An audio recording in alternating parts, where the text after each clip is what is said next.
Go ahead and open up our briefing for the week of April 19th, 2021 of the Mason County Commission. We will start with Frank Pinter and Support Services. Thank you, Commissioners. Last week we had talked about the placement of the search for the Support Services Director, and the request was whether or not we needed an RFP. Based on the 3 proposals that we received, the proposals are under $50,000. According to our financial policy, anything under $50,000 does not require an RFP process. It only requires 3 quotes, which we have currently.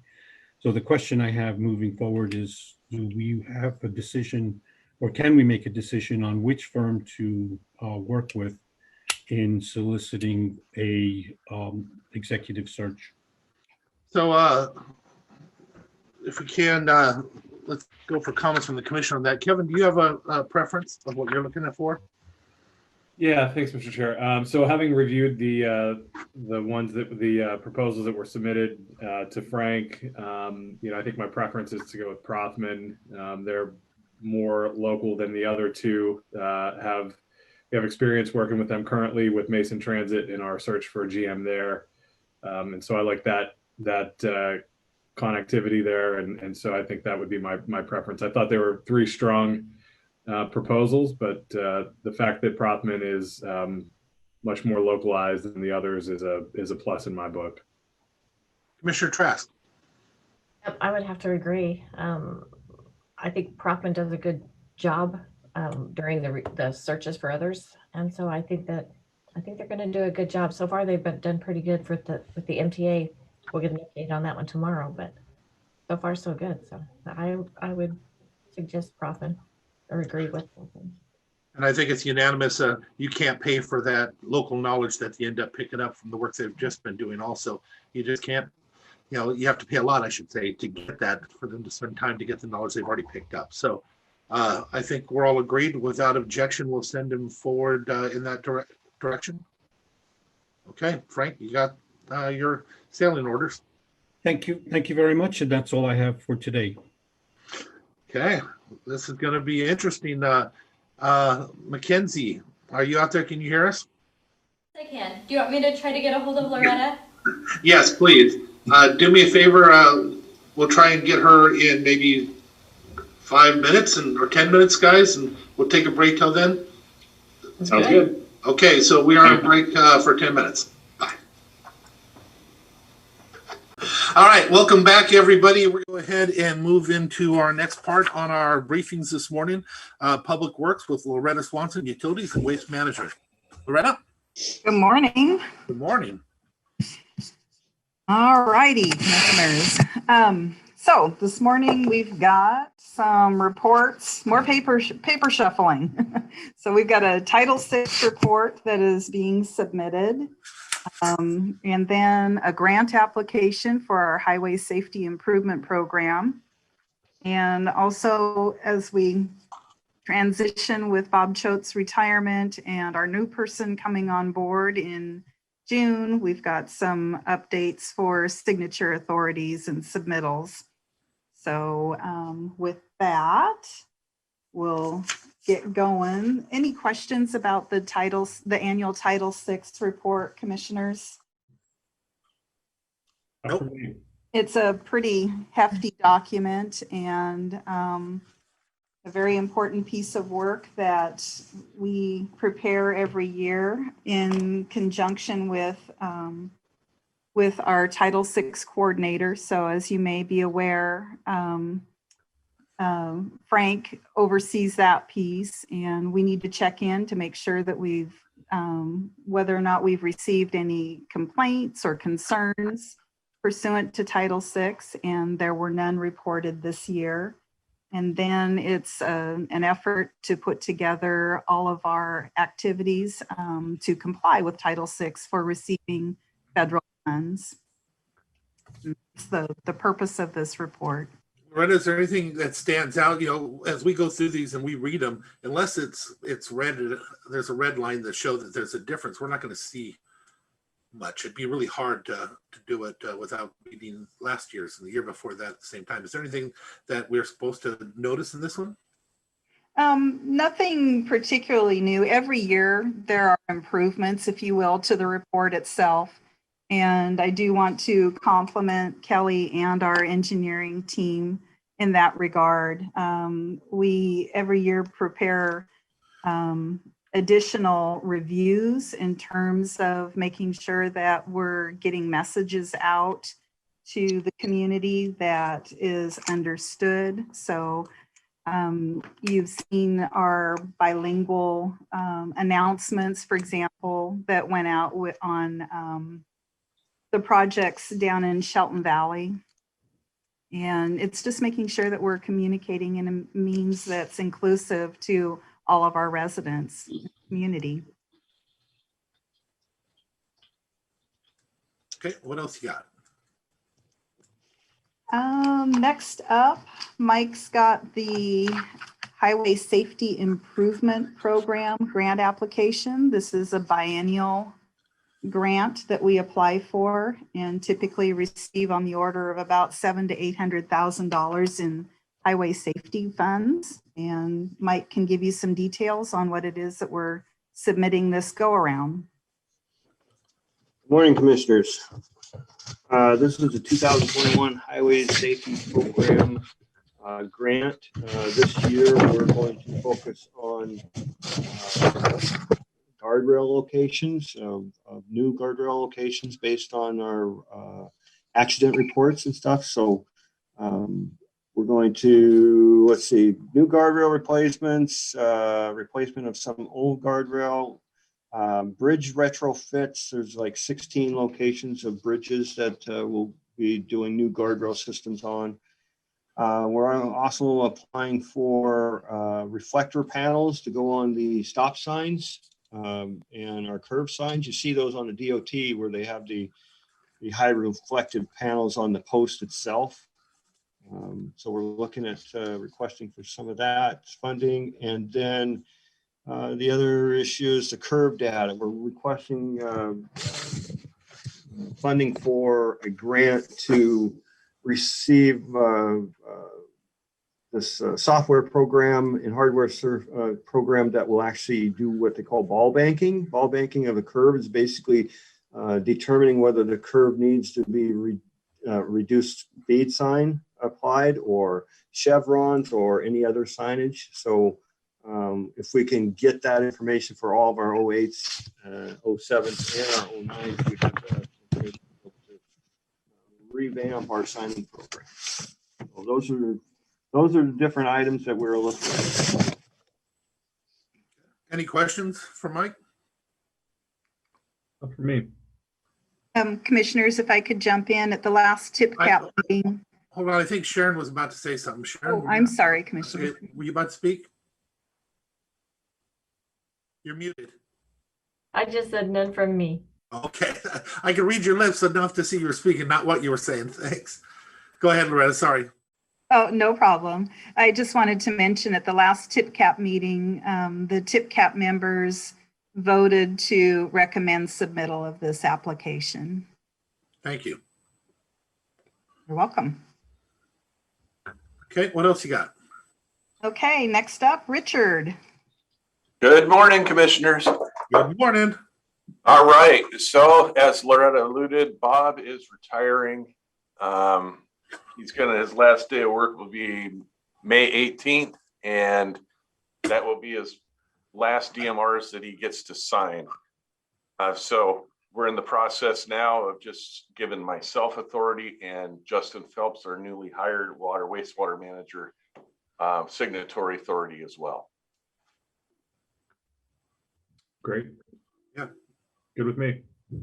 Same. Excellent. Thank you. All right. Richard, so for discussion, let's jump to that for the solid waste attendance while we're on topic. There you go. Well, I still got, there we go. Let's see. I've had, I'll back up. We had one of our solid waste attendant 3s that was newly hired, did not work out. And so we have a vacancy there. And then last week, one of the other solid waste attendant threes put his resignation letter in. So it cut my solid waste attendant 3 staff in half in less than a week. So hopefully you'll let me advertise and rehire those positions. I'm okay with that, commissioners. And Yep, absolutely. I would like to add, Richard, I don't know who this person is. It didn't work out. I have no idea. We've never had a conversation. I'm just making the point that it's actually a good thing that that happens on occasion, because it shows that you are working through the process with everybody to make sure that we're presenting good employees to the public. So thank you for doing your job. It's hard to make those choices sometimes, and I recognize that. Yeah, that's the least fun thing ever. But we'll get through it. Thank you. Mm-hmm. Okay, and last on our discussion items this morning, commissioners, are the SEDS update that are to be turned in later this afternoon. And last update that we had in terms of priorities, the sewer extension up north in Belfair, so the Belfair P6 sewer extension. Our number 2 selection was the connection to Romance Hill, the Romance Hill to SR3 freight corridor connection. And then the third item was Razor Road. And in talking here, we don't have Log Yard Road, and that would be certainly a great addition to include as well. We also have some utility submittals to consider for commissioners, and one would be continuing on with our transfer station upgrades. So both at Eels Hill and Commissioner Netherland, we've talked about the need to take a look at site improvements to the Belfair transfer station as well. So those are 2 additions. You're including scaling at that as a site improvement? That could potentially be a site improvement, Commissioner. First step would be a feasibility, basically taking a look at what's possible given the size of the facility and basically a layout. But yeah, scale would be a wonderful thing. And then Richard, you also have some potential sewer and water projects as well. Yes, yeah, that's true. One would be the upgrade of the control system and monitoring devices at Belfair. That would greatly enhance the efficiency of the plant, its capabilities of being resilient through different situations and seasons. Another would be we plan on doing some I&I discovery work here very shortly in Allen to help improve the situation with the trailer perk pump station, and being able to possibly have funds on hand to make the necessary spot repairs if we find them within our own system that we're responsible for.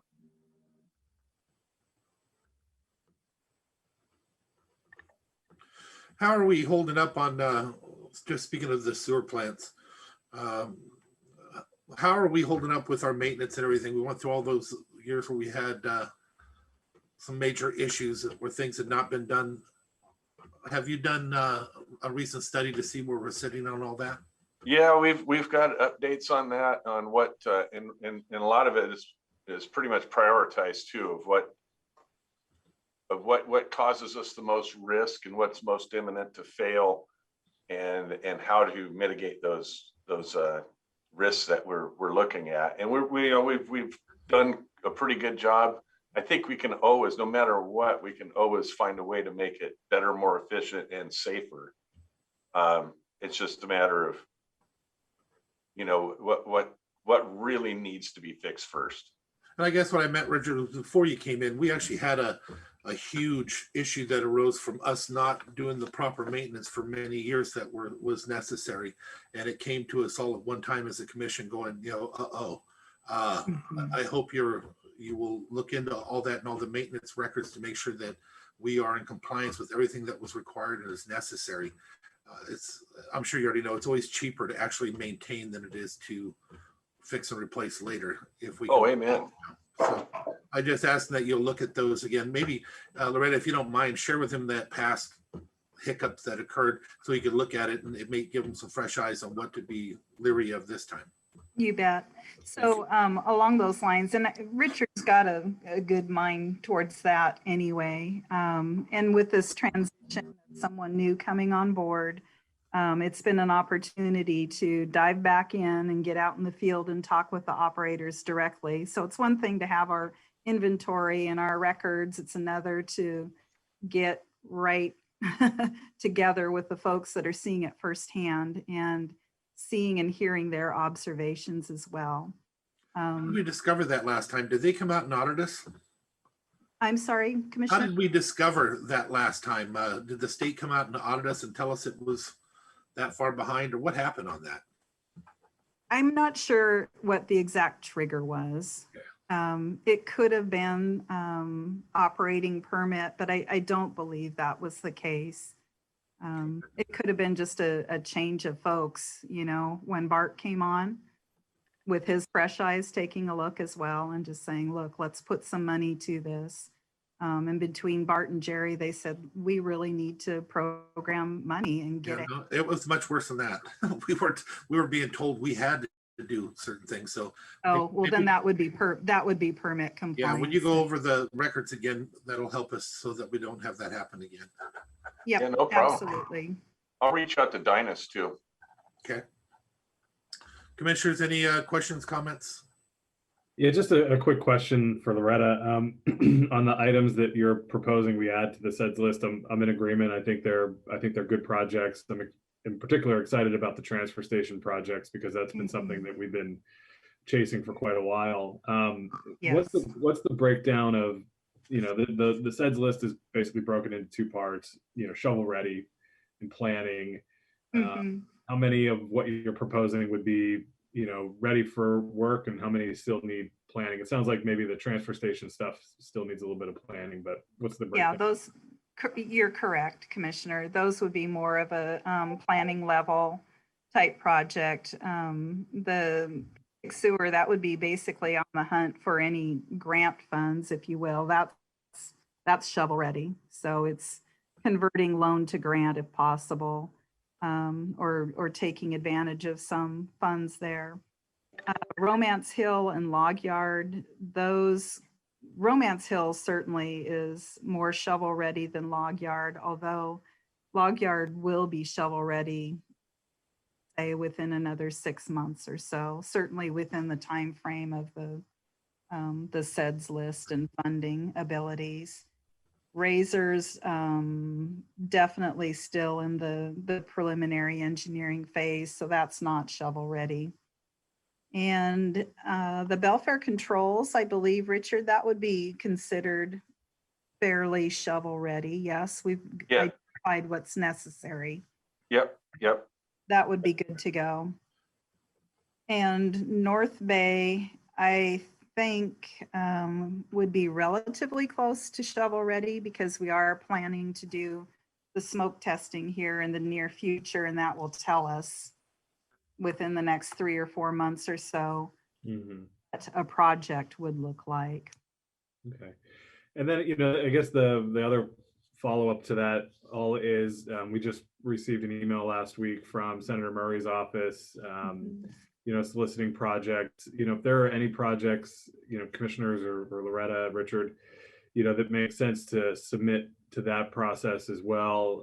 Seems like this would be a good time to do that, just first because they're asking, and second because you guys are already dug in on putting things together for the SEDS list anyway. So Right. the potential to double our opportunities without having to necessarily double our workload.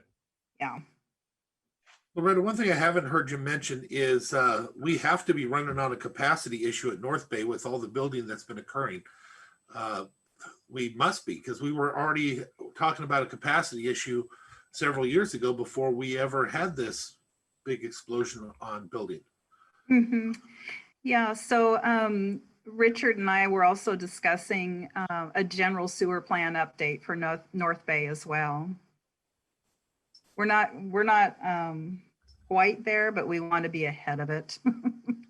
Well, and I hate to throw things in that's going to make people angry, but I want to let everybody know we probably should still be discussing some type of connection between, not necessarily hook up one to the other, but connections with the properties between North Bay and the Belfair system. Was at these events here at the school district where they had another catastrophic event at their septic where solids were coming out of the ground and pumping up into the out to the open.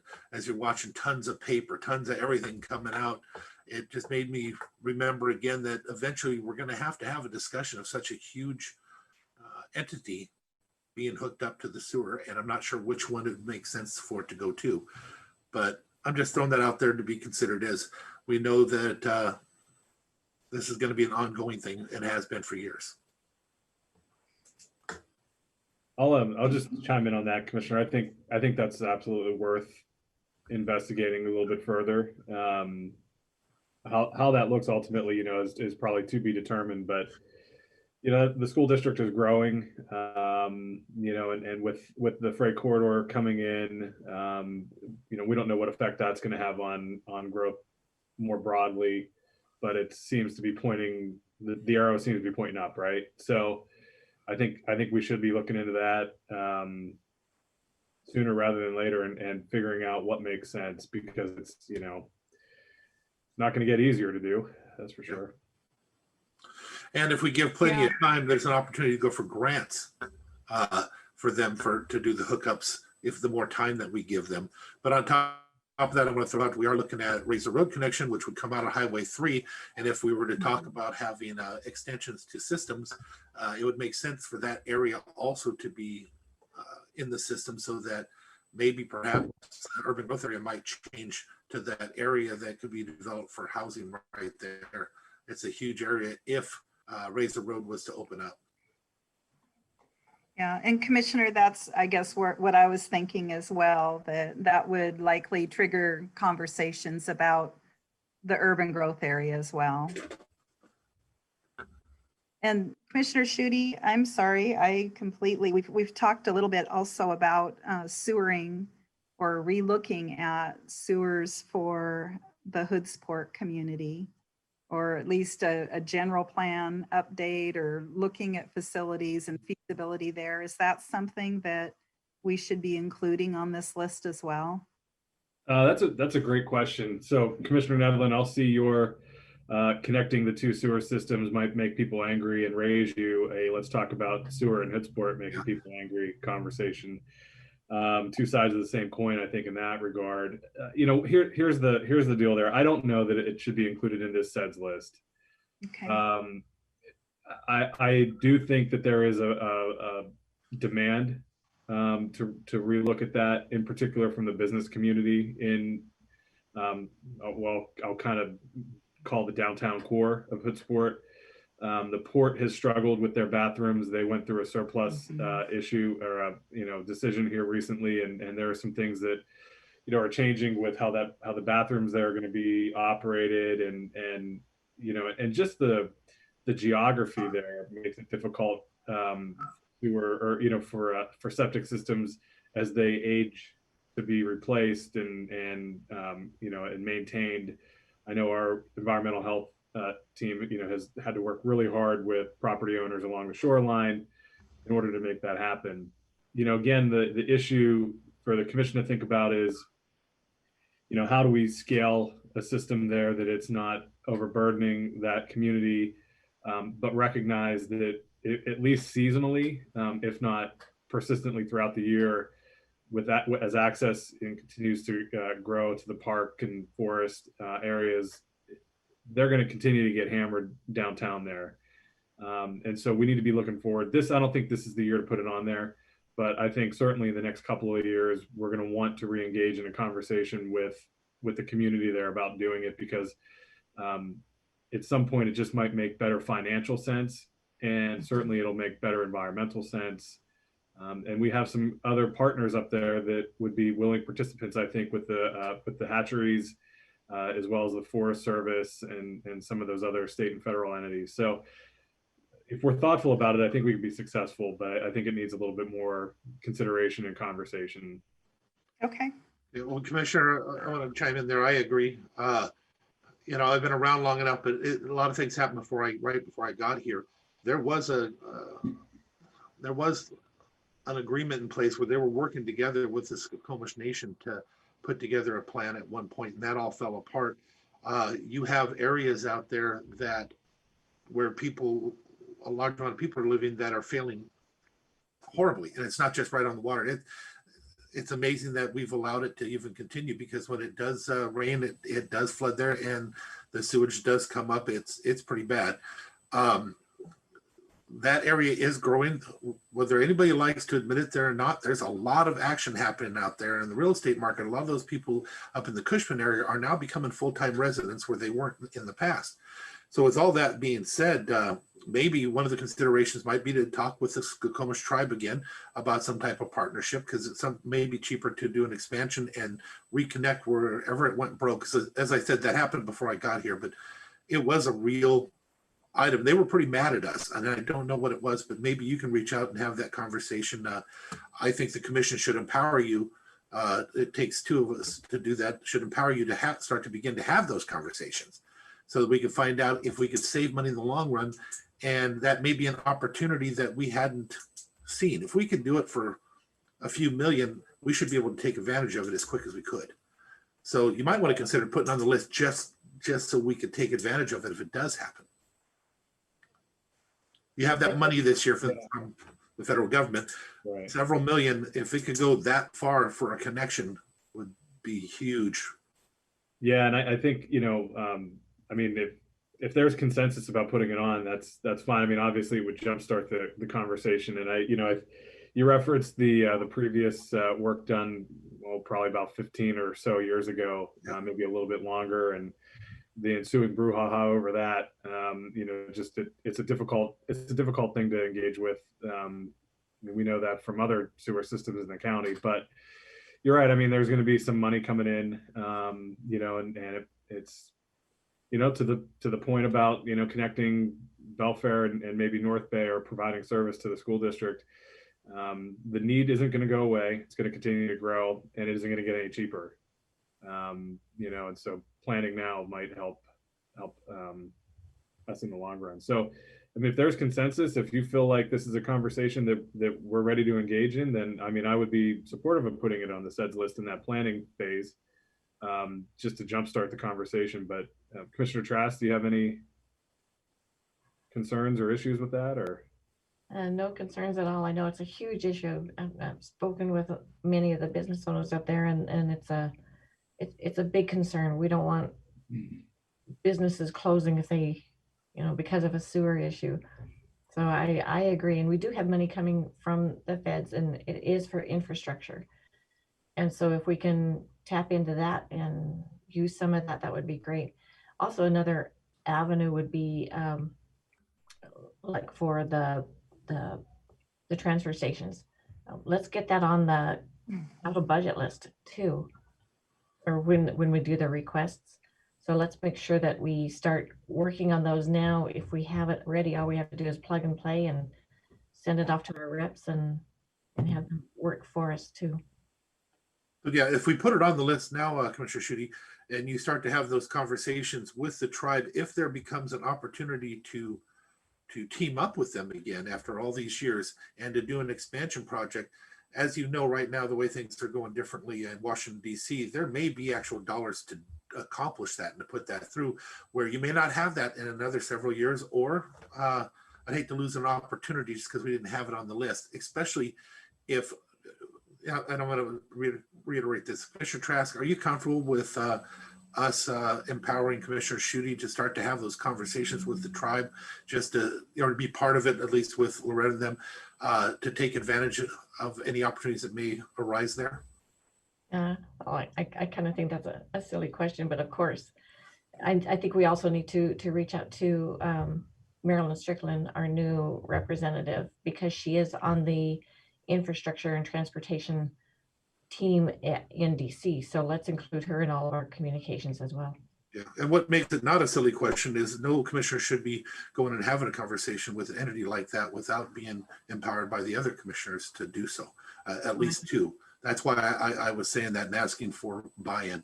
I wasn't trying to be flippant or nothing, just saying that I'd like to actually empower to move forward with it. Because if he's there as our representative to try and make something happen, that's a big difference from just having a conversation with him. Well, I didn't mean that you were trying to be flippant or anything like that. I was just saying that it's a great idea to work together. And I know that that all of us have the best interest of our county. And so go forth and speak, I guess. Good deal. Let's see if we can pull off something and get some money. And the idea of connecting with Marilyn Strickland is a wonderful idea. That's not her area out there, though. I believe that's. No, but she'll carry the water. I'm good.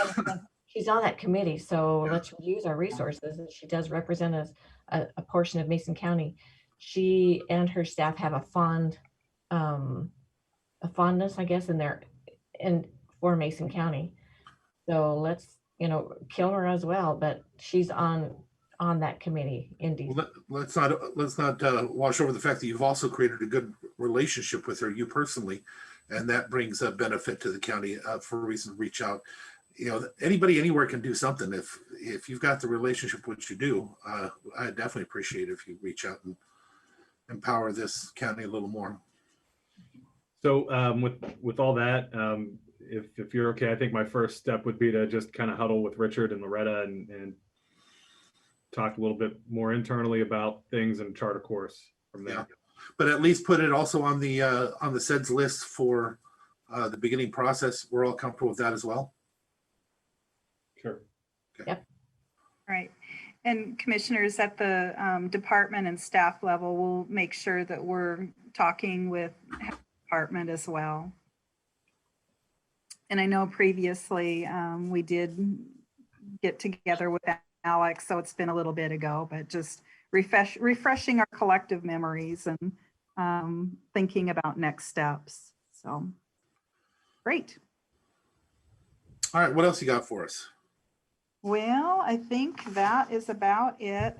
Then just a quickie update on the development review side. We do have a position out being advertised at this time that will help on the development review side of things.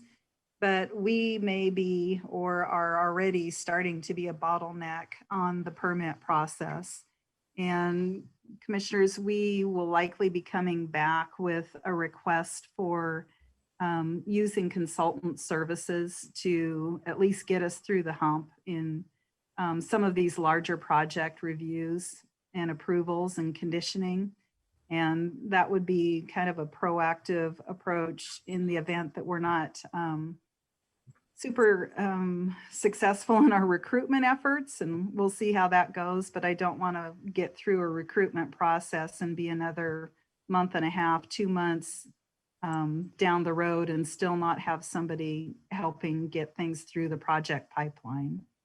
So with your approval, commissioners, we'd like to prepare an RFQ for some consultant services to get us through this hump until we get our person on board. Any heartburn with that, commissioners? Not at all. I think that's great. Mhm. Okay, great. We will get that rolling, and I'm sure community development folks will be dancing in their in their offices at that. I just heard them cheer, so I think I bet. I bet so. All right. I think that's it on our end for. Commissioners, do you have anything for Loretta that you'd like to discuss? Loretta, you brought up offered an invitation to get out of the office for a bit. I'd love to take you up on that. So let's talk. All right. Sounds good. We will do it. I'm gonna throw out, Loretta, I sent you a message regarding Clifton Road, the very end of the divider, the median there.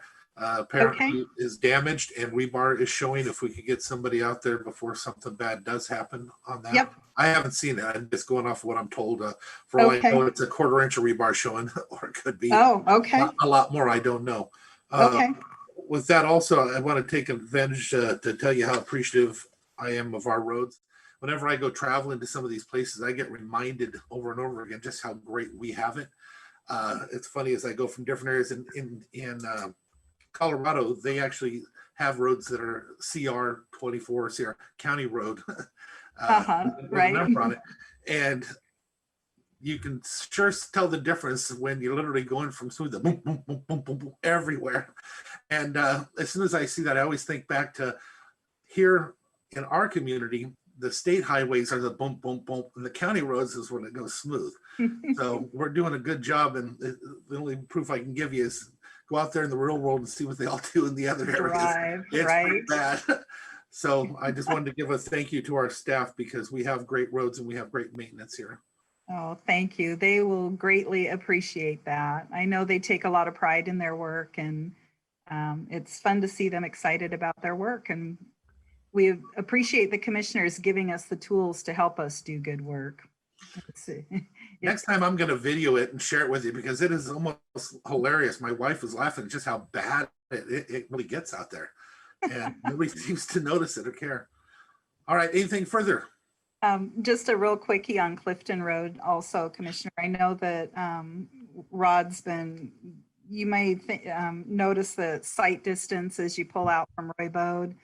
Our lovely landscaping there is starting to become kind of a visual barrier. So we're wanting to reach out and work with the property owner and community development about what we can do to still have landscaping, but something that is not quite as much of a visible barrier there.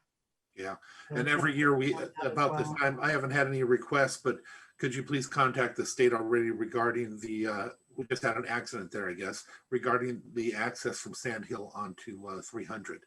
Okay. It's always really bad on that corner, and the growth that occurs in spring just blocks people. I don't know if that was the reason for the accident that just occurred, but I do know I will be getting those comments and requests here shortly. Yeah. Okay. All right. Anything else? Yeah, just real quick. Sorry, commissioners. Yeah. Loretta, on our SEDS list, do we have anything regarding Old Belfair Highway and Clifton intersection improvements? We do not. Okay. Is that on our tip? It is on our tip. Yes, as a feasibility. Is there any value in having the SEDS list mirror that project? It would be, yeah. We have both that and also we have two projects that we've identified coordinating with DOT on, and Johns Prairie, SR3, and the intersection you mentioned, Commissioner Schutte, are on our tip. That intersection is always the top, bottom of my heart, as you know, Commissioner. So I would love to see us do something with that, as is the Johns Prairie issue. The sad part that happened there is you had somebody with a young kid that had no walls up yet, had some brilliant ideas. And as soon as it got to the official pages, it got slowed down and stopped a lot. Maybe we can reach out and start to look at some options there again, because it is possible. That young man showed me it's possible. We just have to think a little bit differently. Oh, okay. All righty. Great. Oh, we've got some cranking out of some spreadsheets. Okay. Well, thank you very much. All right. All right. Next up is commissioner discussions. Commissioner Trask, you had something you would like to discuss with us? I do. So during this year with COVID, I have come to realize the importance of NACO. They have been super supportive of all the counties, and they've invited, I believe, all of us to attend some of their conferences free of charge. And weekly they have calls with those that are in DC to help us understand what's going on. And so I think it would be, I didn't support it in the past, but I do think that it would be valuable to join NACO at this point in time. And what was the cost per year again? Don, did you have that information? I believe it was 600, but I'm not sure.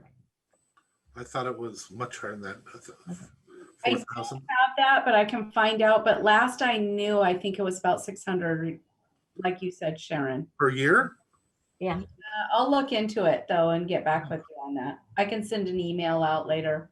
Yeah, please do, because I thought I remember it being much higher than that. I thought it was in the thousands. Yeah, I thought it was 4,500, but Also, I thought we were already members. we're not. We're We not. were years We ago. we have access to them through WASAC, but we're not members. Oh, okay. I remember I thought a couple of years ago we started paying into, I know we started paying into a bunch of other stuff Yeah. with WASAC, and I thought that was one of the things that we agreed to pay into, but Yeah, no, it was I believe what we added was the coastal counties and also timber counties. yes. There's some And you're right, major issues Commissioner. going on with those. I'm sorry. Commissioner Shute, we did have that discussion. I remember having that discussion with them, and we even had a visit by them, right? yeah, I thought we had joined well after that. I thought it was like maybe a year or two ago. But Well, if we don't mind, Frank, if you could send somebody to look at that, because if we did already agree that we should do it, then we should already be there and not have this conversation. I do remember us having that conversation. I don't remember where we ended up with it in the end, but if we've already agreed to do it, I'd rather go back and just do what we're supposed to do. I will look into it. Thank you. and maybe we can try to hold them to that $600. Yeah, I have a hard time seeing me ever being against it at 600. That's why I say, but I could be wrong. Maybe it was. All right. Anything further on that, Commissioner Trask? No, nothing more until we get the amount, but let's keep our fingers crossed that it's 600. Yeah. Well, they were very helpful this year in particular. Just like the EDC. The EDC, I've always enjoyed them and appreciated them, but this year they stood so high above everything else that was happening around us. You couldn't help but notice how incredible they were. I'd say the same may go for NACO for the different stuff they were able to make sure that got included that I don't think would have if they weren't there. So I can't say I disagree with you, Commissioner Trask. I'm interested in seeing what we have to do there. Yeah, they definitely fought for the counties at the national level. So Yes, they did. And then, just kind of the other thing, I guess, attached to that is just what we get for the fee, for the dues. That's different than what we get with our current sure, situation. Yeah. Just for comparison, so that we know. yeah, sounds good. All right. Any other commissioner discussion?